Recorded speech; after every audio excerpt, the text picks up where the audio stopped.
नमस्कार, Avon India देख रहे हैं। मैं हूं सुरेंद्र सोलिया और नगर परिषद चुनाव 2026 में आज हम पहुंचे हैं वार्ड नंबर 26 में। और वार्ड नंबर 26 की अगर हम बात करें तो बहुत चर्चाओं में है। वार्ड नंबर 26 के एक पार्क में हम मौजूद हैं। ये वार्ड नंबर 26 का वो पार्क है। अगर मैं मेरे अनुभव की बात करूं तो गत चुनावों में जब हम यहाँ पर आए तो इस पार्क की स्थिति बहुत कुछ अलग थी। ये पार्क कम और गौशाला ज़्यादा नज़र आती थी, लेकिन आज इस पार्क की अगर हम बात करें तो पूरे तरीके से मतलब पार्क कहा जा सकता है। और सबसे बड़ी बात है कि जब बच्चे खेल रहे हों और आम जो लोग हैं वो टहल रहे हों, इससे ज़्यादा सुकून भरी बात क्या हो सकती है। आखिर ये कैसे इतना डेवलप हो पाया, क्यों इस तरीके से जो ये हरियाली है, मंदिर की बात करें तो मंदिर है, ये कैसे हो पाया, बात करेंगे। हमारे साथ जो नगर परिषद के बोर्ड में मनोनीत पार्षद रहे राजेश यादव जी हमारे साथ मौजूद है। राजेश जी, आपका बहुत बहुत स्वागत है एवन इंडिया में। अगर मैं मेरे अनुभव की बात करूं तो गत चुनावों के समय जब हम आए तो इस पार्क की स्थिति बहुत कुछ अलग थी। आपने इस किन प्रयासों से इस पार्क को वाकई पार्क बनाया?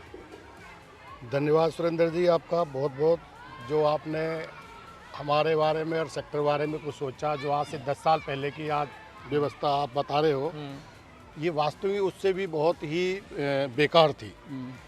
मुझे लगभग यहाँ 15 साल हो गए। पिछले लगाता हुआ हूँ मैं कम से कम 20 साल से, सेक्टर 5 में भी काम करता था, यहाँ भी। लेकिन पिछले का 10 वर्षों से जब मैं यहाँ कंटिन्यू मैंने काम देखा यहाँ पे, तो यहाँ गेट टूटा पड़ा था, कुर्सियाँ सारी इधर उधर फैली पड़ी थी, टूटी। अपने एक बिल्डर मंगा बुला करके उनका हमने फुल तरीके से ट्रीटमेंट कराया है। और ट्रीटमेंट कराने के बाद उसके बाद मैंने सोचा क्यों नहीं यार इस पार्क को हम डेवलप किया जाए। तो हमें सभी सेक्टर वासियों से बहुत सहयोग मिला और हमारे जो यूथ था उनका मुझे बहुत सहयोग मिला। सभी ने हमने मिल करके इसका मतलब घास काफ़ी बड़ी बड़ी खड़ी हुई थी चारों तरफ, कोई पेड़ एक पेड़ नहीं था 10 साल पहले। हालांकि मेरे पास उसकी पूरी व्यू है, पूरा अपना एक डाटा है मेरे पास। वो ये नहीं कि भाई मैं झूठ बोल रहा हूँ या इस तरीके से कुछ वो करूँ, मैं आपको दिखाऊंगा वो सारे। और पूरे एक भी साइडों में एक भी पौधे नहीं थे। जो आज हरियाली जो दिख रही है वो हमारे पूरे सेक्टर की मेहनत, यूथ की मेहनत है। जो कि कोरोना के टाइम पे भी ये जो घास पे आज खड़े हुए हो ना आप, ये घास किसी नगर परिषद या बीड़ा नहीं लगाई थी। ये जस्ट सामने उधर दिखाओ आप, तो ये हमारे मंदिर के सामने घास लगी हुई थी। तो वहाँ से हमने बिल्कुल एक एक दो दो ये उखाड़ करके वहाँ से हमने ये पूरा डेवलप किया था। और कोरोना के टाइम पे हमने साइडों से पानी लिया, जो कि हमारा एक प्रिय देव है, शर्मा जी हैं, सोमदेव है, हमने इसमें फुहारे भी लगाए, बहुत अच्छा वर्क किया हमने। तो आज वो वर्क का ही हमारा नतीजा है। मंदिर की बात कर रहे हो आप, तो मंदिर का भी हमने तो खूब मतलब देखो बाहर से भी बहुत सहयोग मिला, सेक्टर से भी बहुत बढ़िया। इसमें 10 बाई 20 का कमरा बनाया, लेट बाथ बनाया और अपना एक गुम्बद है और बाहर के फ्रंट की टाइल है, अंदर की टाइलें हैं। सभी सेक्टर वासियों का और सभी को सहयोग है। भाई ये होता है कि भाई कोई कहते हैं ना बिचौलिया होना चाहिए, तो बिचौलिया के रूप में भगवान ने बाबा मोहन राम ने मेरे को आशीर्वाद दिया और बिचौलिया के रूप में ही मैं यहाँ काम कर रहा हूँ। राजेश जी, अगर मैं बात करूँ मेरे अनुभव की, तो वार्ड परिक्रमा के माध्यम से हम लगभग वार्डों में जा रहे हैं और भिवाड़ी को लगभग दिखाने का प्रयास कर रहे हैं हमारे कैमरे की नज़र से। तो शायद ऐसा तीसरा मैंने पार्क ऐसा देखा है भिवाड़ी में, ऐसा तीसरा पार्क मैंने देखा है जहाँ पर बच्चों के खेलने के लिए इस तरह के सेटअप लगाए गए हैं जो बच्चे खेल सकते हैं और व्यायाम भी कर सकते हैं। तीसरा ऐसा वार्ड है। तो इस पार्क को वाकई पार्क, साथ में मंदिर आ जाता है तो कहीं ना कहीं भक्ति का जो एक वो भी सहयोग मिलता है, कहीं ना कहीं वो भी एक हमारे संस्कार है। और साथ में बच्चे खेल रहे होते हैं तो कितनी आज संतुष्टि होती है कि आपने जो मेहनत की वो मेहनत आज रंग ला रही है और मेहनत वाकई अपनी सही दिशा में जा रही है। कितनी आज संतुष्टि इन बच्चों को खेलते हुए देखकर मिलती है। कुछ ये महिलाएं जो बहनें ये बैठी हुई, इनको आज इत्मीनान से बैठे देख करके तसल्ली मिलती है, संतुष्टि मिलती है। कितनी तसल्ली आज होती है, आपकी मेहनत यहाँ फलीभूत होती नज़र आ रही है। तो मुझे संतुष्टि बहुत मिलती है। और मैंने कभी भी ना यहाँ पे पक्षपात नहीं किया मेरे वार्ड में कि कौन किराएदार है, कौन मकान मालिक है, किसका वोट है या नहीं है। मेरे पास जिसका भी फ़ोन आया, भैया लाइट नहीं आ रही मेरे पास, घर पे मेरी 2 घंटे से लाइट नहीं आ रही, कोई भी हो, सिर्फ उसका पूछा मकान नंबर क्या है आपका, वो मकान नंबर से आपके 1 आवर से 2 आवर्स में उसका काम हमने कंप्लीट किया। रही पार्क के बच्चों की, इसको देखते हुए तो ऐसे लगते हैं यार मेरे ही बेटे खेल रहे हो, बच्चे खेल रहे हो, मतलब एक अद्भुत एक नज़ारा दिखता है। जब आपकी मेहनत तो रंग लाती है और जिस तैयारी के साथ आप काम करते हैं और उसका रिजल्ट इतना अच्छा आए तो कहीं ना कहीं जो है मन को सुकून मिलना, तसल्ली मिलना एक लाजमी है और वो होना भी चाहिए। आज एक बार फिर से ऐसा माहौल आ गया है, चुनावी दौर है और वार्ड नंबर 26 को अगर मैं कहूँ कि नगर परिषद का सबसे हॉट वार्ड अगर मैं कहूँ तो शायद गलत नहीं होना चाहिए, उसका आप एक हिस्सा हैं और इसमें सबसे प्रबल दावेदारी है जो वो आपकी मानी जा रही है क्योंकि आप यहाँ से मनोनीत पार्षद रहे हैं, आपका मेहनत है और मेहनत के हिसाब से यहाँ पर जो काम दिखाई दिया, आप कितने संतुष्ट हैं कि पार्टी आपका ख्याल रखेगी?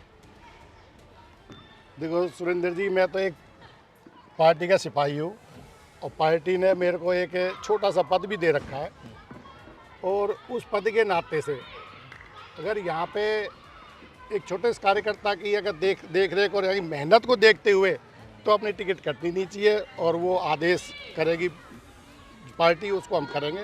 बसरते तो मैं आपको एक बात और बताता हूँ, जो आपको वार्ड आज सुंदर दिख रहा है ना, उसमें कहीं ना कहीं मेरे 10 साल पहले की मेहनत की बताऊँ मैं आपको। हमारे रोड नहीं बन रहे थे, रोड से पहले मैंने पीएचडी के जो अपने नीली वाली जो पाइप है पीएचडी की टंकी से जो वाटर सप्लाई हो रही है वो मैंने कनेक्शन पहले ही करवा दिए थे कि हमारे रोड नहीं टूटे।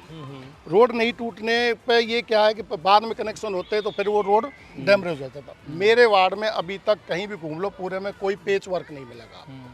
रही गुरुपाव सिंह छेक की बात, गुरुपाव सिंह छेक के अंदर पिछले 20 साल से रोड नहीं बने थे वहाँ पे। कमिश्नर को मैंने लिख के दिया, कमिश्नर को लिख के देने के बाद में अपन ने, कमिश्नर बोला भाई हमारे पास बजट नहीं है नगर परिषद। ठीक है, तो नगर परिषद के बाद में मैंने बीड़ा में दिया, बीड़ा में देने के बाद फिर मैंने महाराज जी से रिक्वेस्ट करी, बोला भाई ठीक है बनवाते हैं।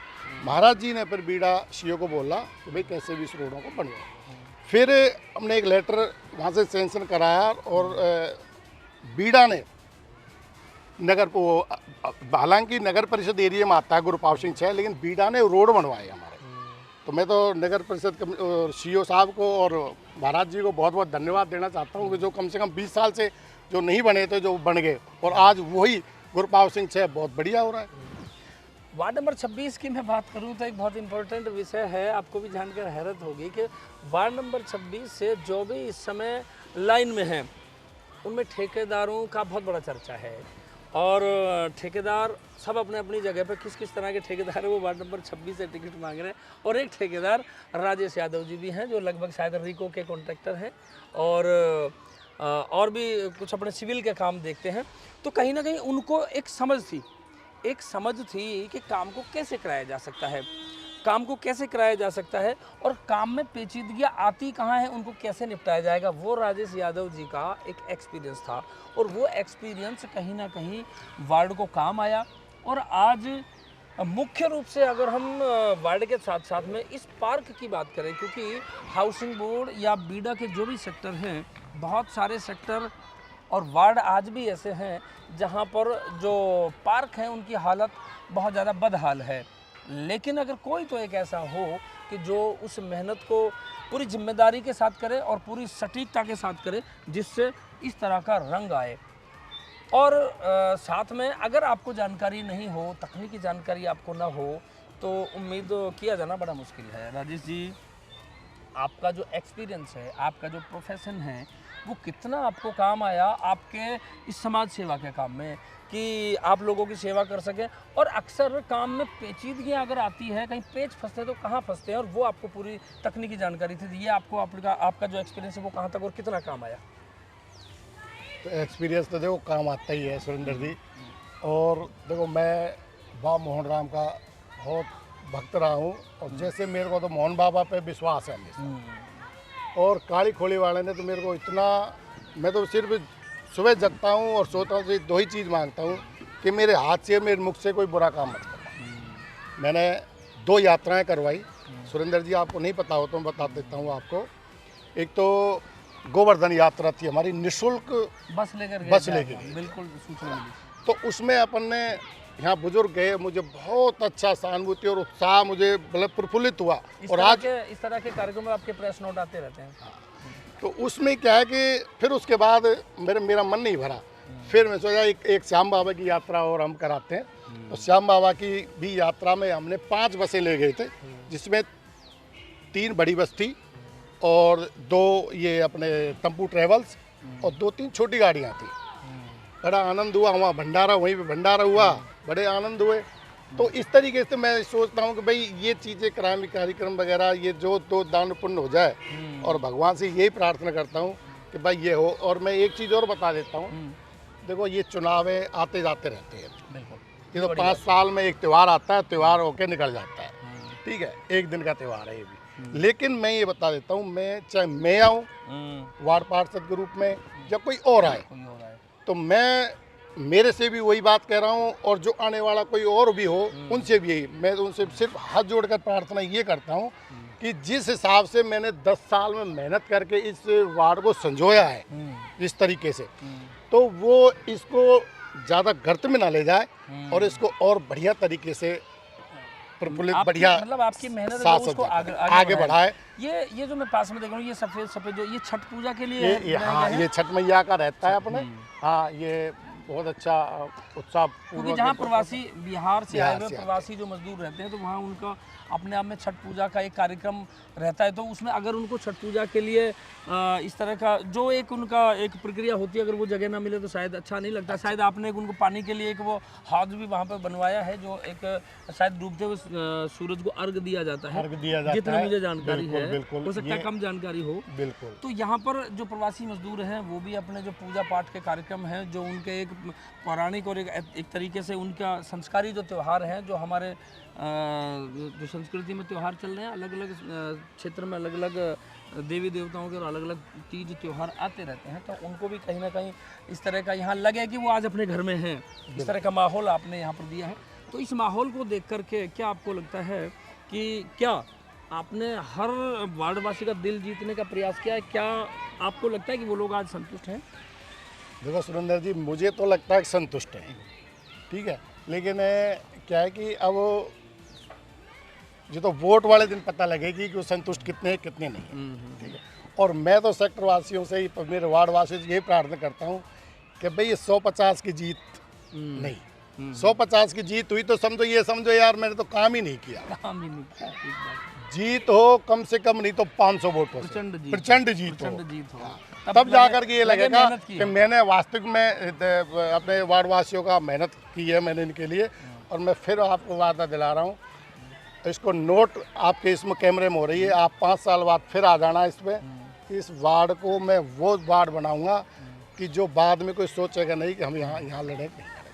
आखिरी सवाल मेरा चलते चलते है, पार्क से बाहर निकल कर अपन चलें तो आपके समय जब आपको यहाँ पर जिम्मेदारी मिली तो किस तरह के चैलेंजेस थे और उनको कितना आपने स्वीकार किया, और कितने यहाँ पर ऐसे काम हो पाए हैं जो कभी लोग चाहते थे कि यार ऐसे काम हो और कोई अच्छा जनप्रतिनिधि आए तो शायद इन समस्याओं से निजात मिल सकती है? ऐसे कोई 2 या 4 आप काम हमें बता सकते? देखो सुरेंद्र जी, सबसे पहला जो मेरा जो मेन काम था, यहाँ पे पार्क में बैठने उठने की कोई व्यवस्था नहीं थी, और यहाँ बड़े बड़े झाड़ फूस थे। यहाँ सबने मिलके झाड़ फूस जिस हिसाब से काटा, फिर उसके बाद में बीड़ा से ये काम करवाए बाद में। और कोरोना के टाइम पे तो क्या थाली थे, यहीं आ जाते थे, यहीं घास फूस वगैरह की सफाई करते थे। और उसके बाद ये रोड हमारे बिल्कुल कंडम थे, बिल्कुल टूटे हुए रोड थे। उसके बाद जो टेंडर हुआ, टेंडर होने के बाद में भी वो ठेकेदार ने काम नहीं किया, तो फिर उसके बाद रीटेंडर करवाया MLA साहब से बोल के। फिर रीटेंडर होने के बाद में फिर ये का वर्क किया, और वर्क भी बहुत अच्छा हुआ था ये। और बाकी आप देख ही रहे हो जैसे जिस हिसाब से काम है हो रहा है। आज संतुष्ट हैं आप? मैं बहुत संतुष्ट हूँ, लेकिन मैं संतुष्ट जब हूँगा जब जिस दिन वोट का रिजल्ट मुझे मिलेगा, काम का इनाम मिलेगा। तो ये राजेश यादव जी थे जो वार्ड नंबर 26 में मनोनीत पार्षद रहे, और उन्होंने अपने स्तर पर जो उनसे डेवलपमेंट का काम हो सके वो कराए। लेकिन आज राजेश ही नहीं, उनकी जगह अगर कोई और भी हो तो वो ये उम्मीद तो करता ही है कि अगर उन्होंने वाकई अच्छा काम किया है, आपका दिल जीतने का प्रयास किया है, कुछ हद तक अगर आप संतुष्ट हैं तो काम का इनाम मिलना चाहिए। अब वो लोकतंत्र में जनता ही जनार्दन है, वो काम का इनाम कितना देती है कितना नहीं देती है, क्योंकि अपनी बात रखने का अपना सहमति देने का और अपनी नाराज़गी जताने का भी अधिकार लोकतंत्र में आपके पास सुरक्षित है। अगले किसी वार्ड में अगले वार्ड पार्षद के रिपोर्ट कार्ड के साथ एक बार फिर से आपसे जुड़ेंगे। तब तक आप बने रहिए A1 इंडिया के साथ।